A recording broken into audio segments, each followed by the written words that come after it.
Good morning, this is Deb, and I'm here with another video of just ideas. It's not going to be a process video, it's just going to be ideas that you can put in your idea book, that you can use on your journals, cards, quilts, whatever, all those things.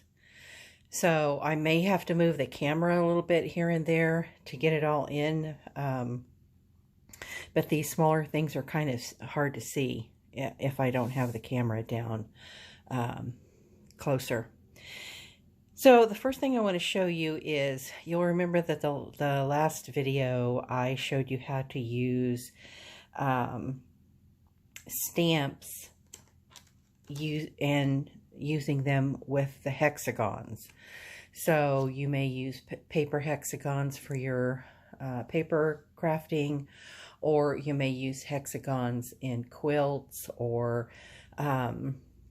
what I had showed you was Kathy Schmidt's little hexagon book where she's got all these different embroidery patterns that go into a hexagon.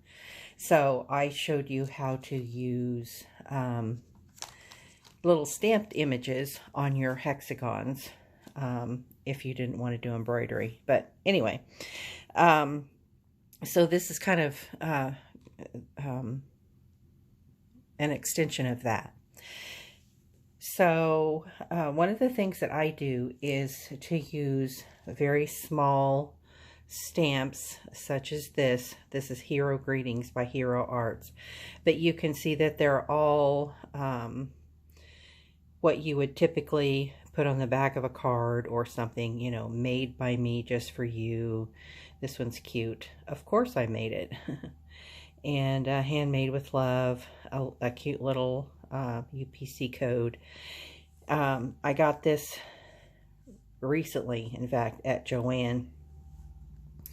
And so this one is really cute, that you can make little labels to put on the back of your whatever your handmaids, whatever it is that you made, whether it's paper or, I can't tell if that is focusing. Oh boy, I think that made it worse. There we go.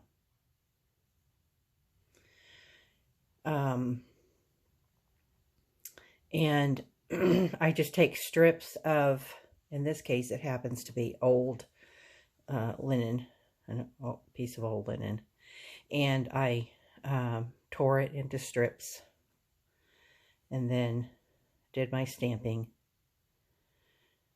And that's the same thing that I did here.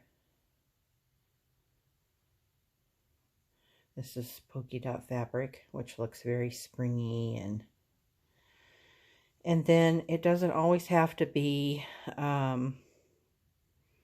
small like this. It could be bigger. This is a bigger strip.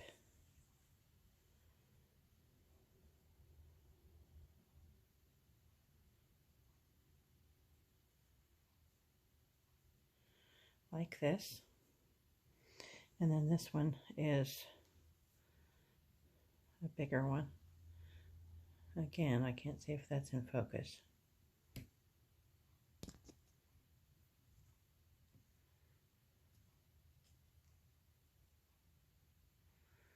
There we go. Sorry about that. I don't usually do my videos this close. So you could also use scraps of paper. And that's what this is. Don't you love this gingham? It looks so springy, and or like a summer picnic. So these are just done on scraps.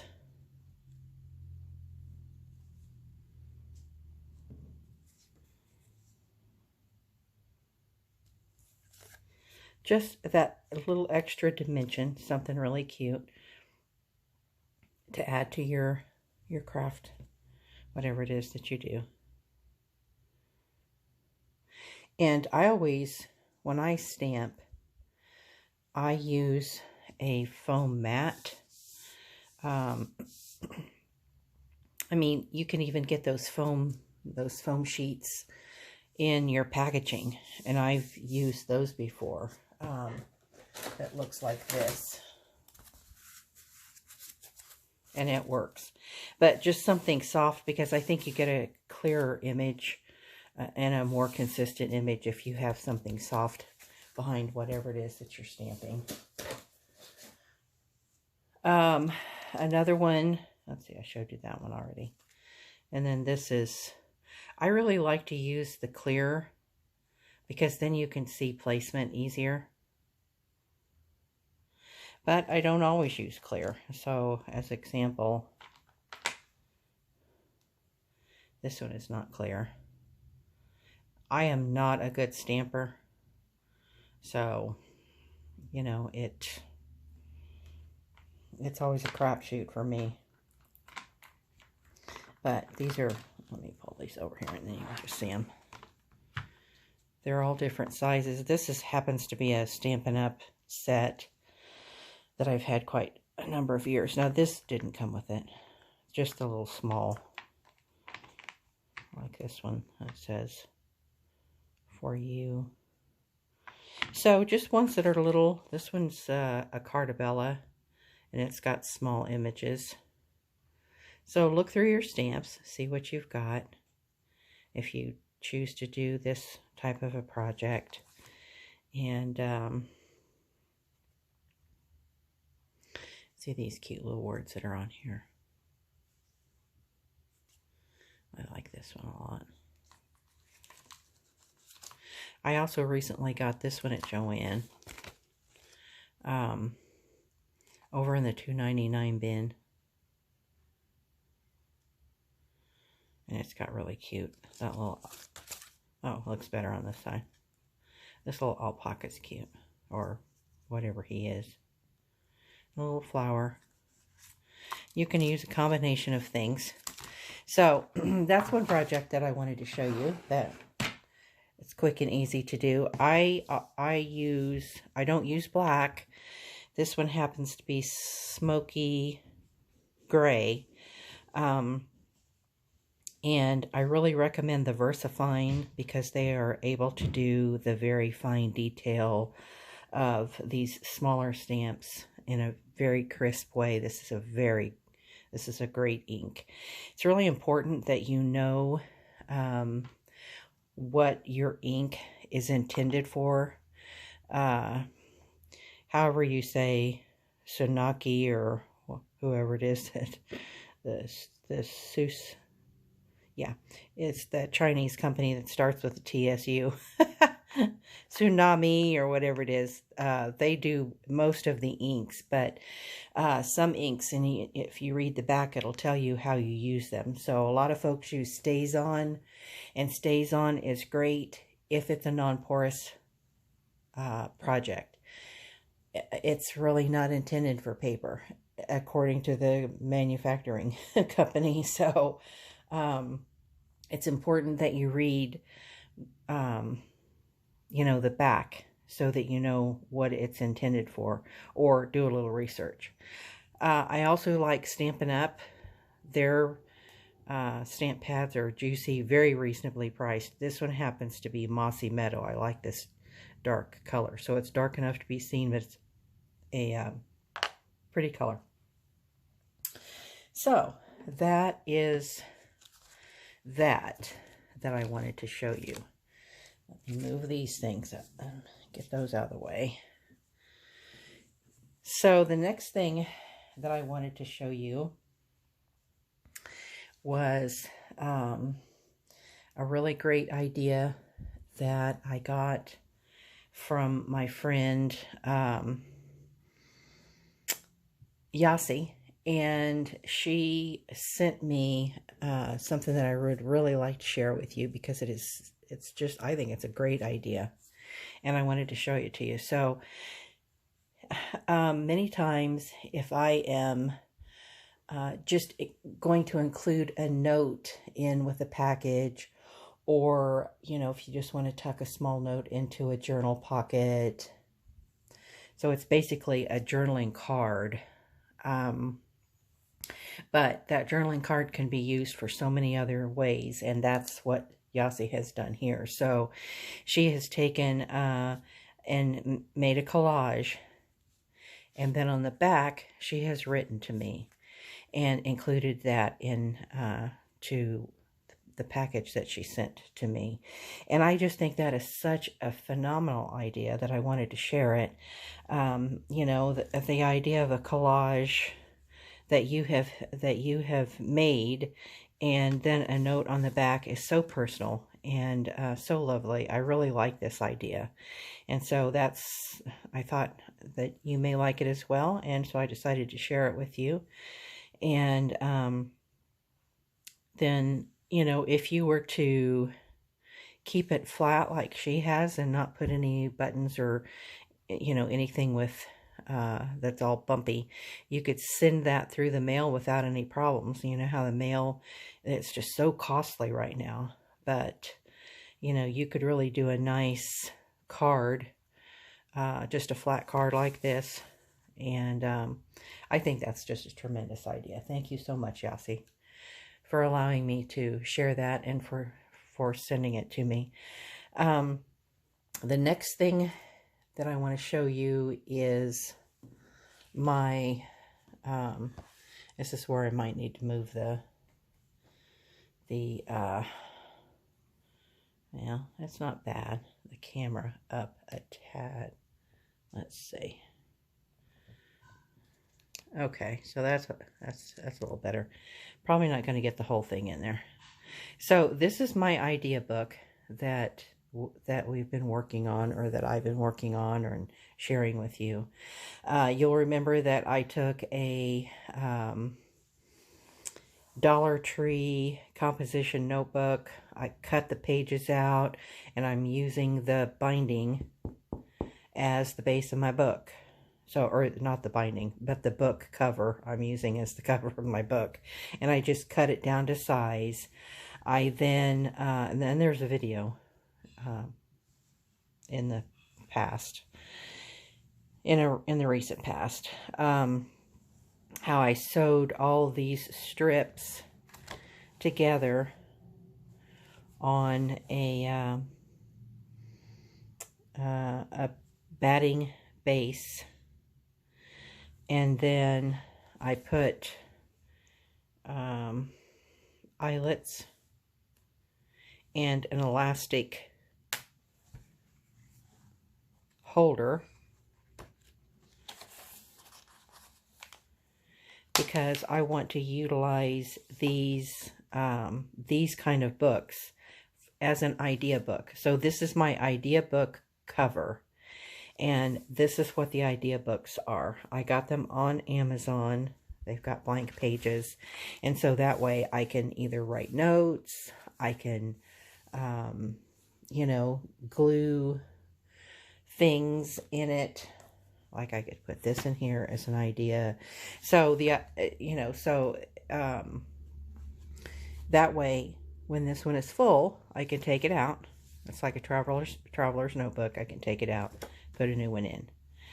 So I haven't decorated the cover yet, but I'm thinking that when I do, it'll be something like, you know, a very simple label that says Idea Book Volume 1 with a date, something like that.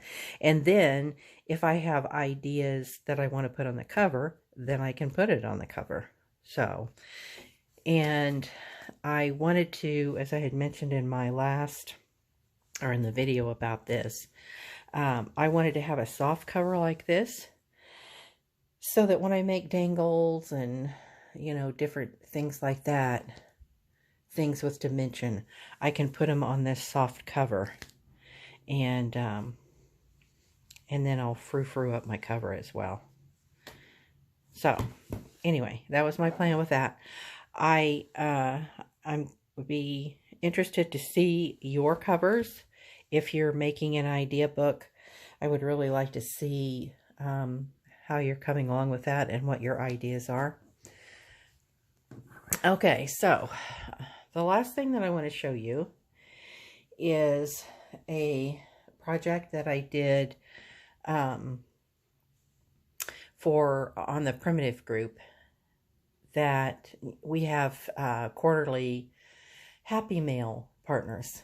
And so my Happy Mail partner for last go round, which was January, February, and March, happened to be a man. And for me, men are kind of hard to, make something for, a quilt, or because, I make more girl quilts, I guess. I don't know if they would like something like this. But anyway, I was challenged on things to send him in Happy Mail. So one of the things that I came up with is this idea. And of course I've already sent it to him. So, and I don't have it here, so I can't actually show you it. But I'll show you how I made it. I'll show you the elements and tell you how I did it. So I used a combination of these really big tags and some desert type digital printed on cardstock and time cards that look like this. And I cut them all consistently the same height, but you wouldn't have to do that. I chose to do that, but you could do it any way you want. Consistently the same height, not necessarily the same width, okay? And, sorry, the other thing that I used was this Tim Holtz memoranda paper. And anyway, I cut them all the same height. And then I hinged them together with strips of fabric. And when I hinged them, let me show you what I mean. So they were like this. I had five different pages. Let me move this up a little tad more. There we go. So I had 5 pages, and I just took strips. It wasn't quite this wide. It was more like half that, this wide, and about this size. I'll show you.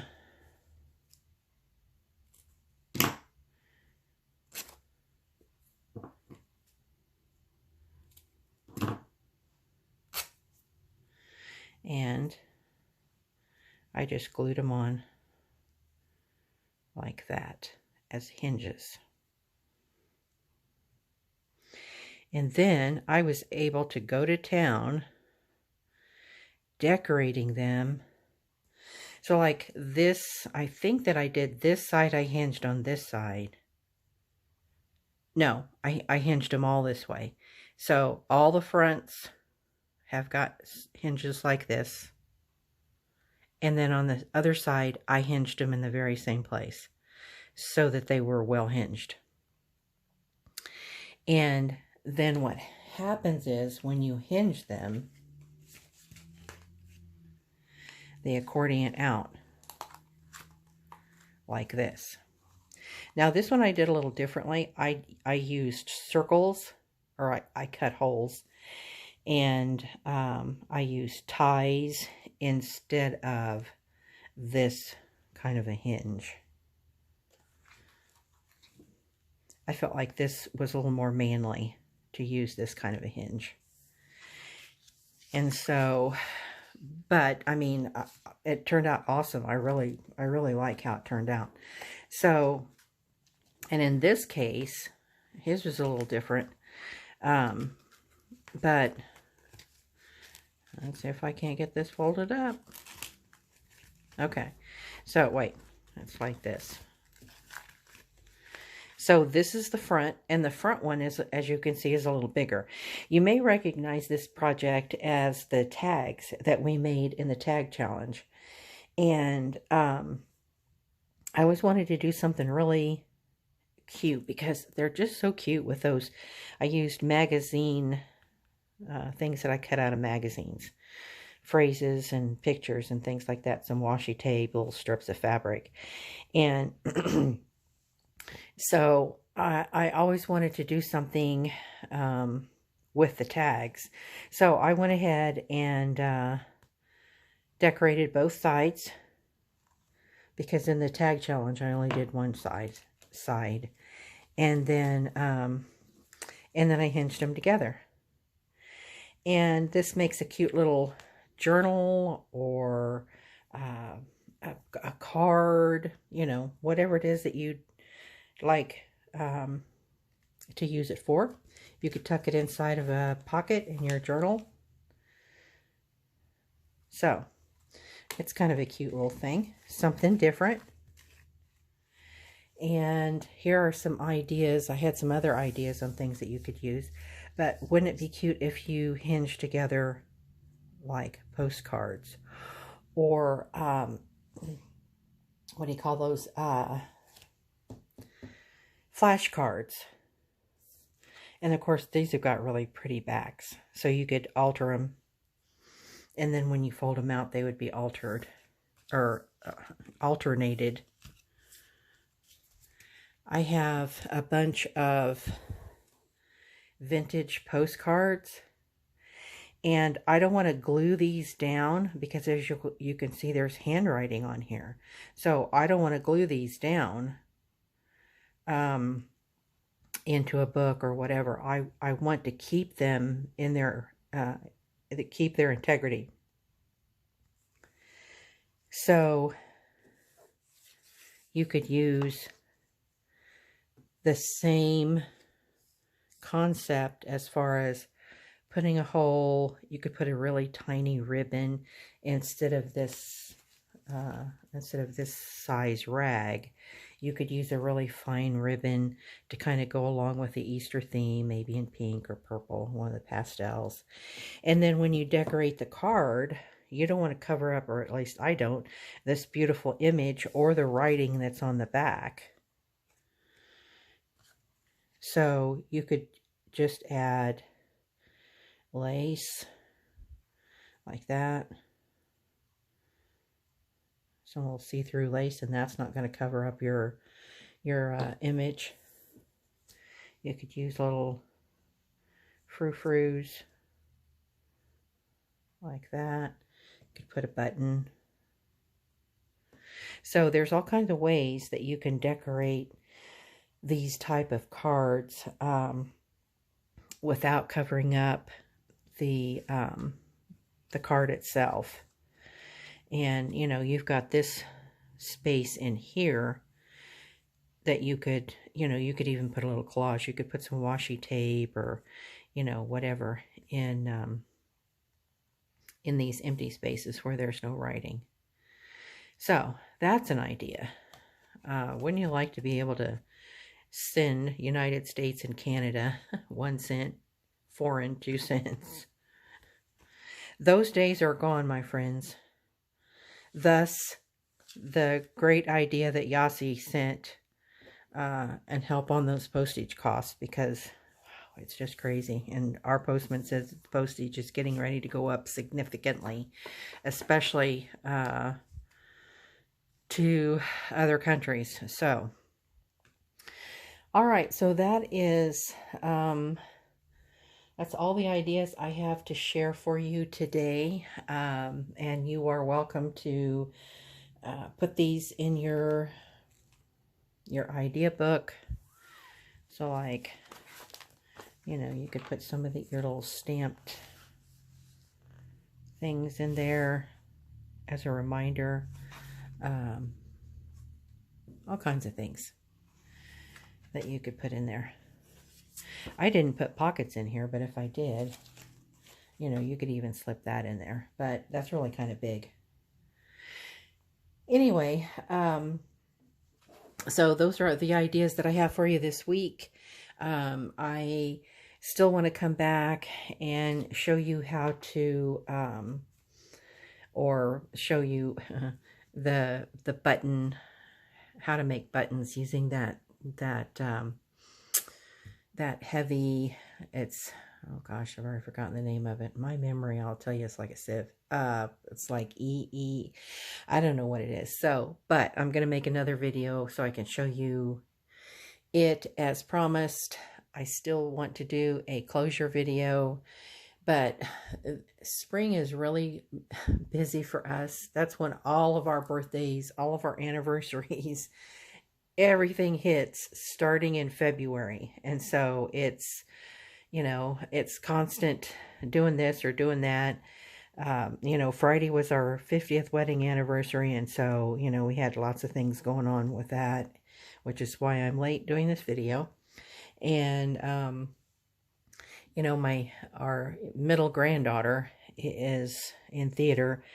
And so this past week, she's been performing in The Little Mermaid. And so I went to see that 3 times. And then I wonder why I have Little Mermaid show tunes in my head. Anyway, enough blather. So if you'd like to use this as a challenge, I don't know for sure that I'm going to be doing the challenge videos anymore. You know, it may be, I like to do things on my own. So I think that I'm probably just going to provide you with different ideas and show you how to do certain things in process videos. And then if you want to do them, you can. And if you don't want to, you don't have to, because that's the way I like to do things. So a challenge isn't necessarily something that I like to do, and maybe not for you as well. So anyway, that's the deal there. And I do invite you to come over to our Facebook group, and that is The Art of Journal Making and Paper Crafting on Facebook. So we have that great group of people that share the things that they have made. In fact, I think you'll see Yassi's card. Yes, I know you will. You'll see Yassi's card on there. And we hope that you'll come over and visit us, and also share the things that you make and share with us. And so we shall see you over there. And this is Deb, and I'm going to sign off. See ya.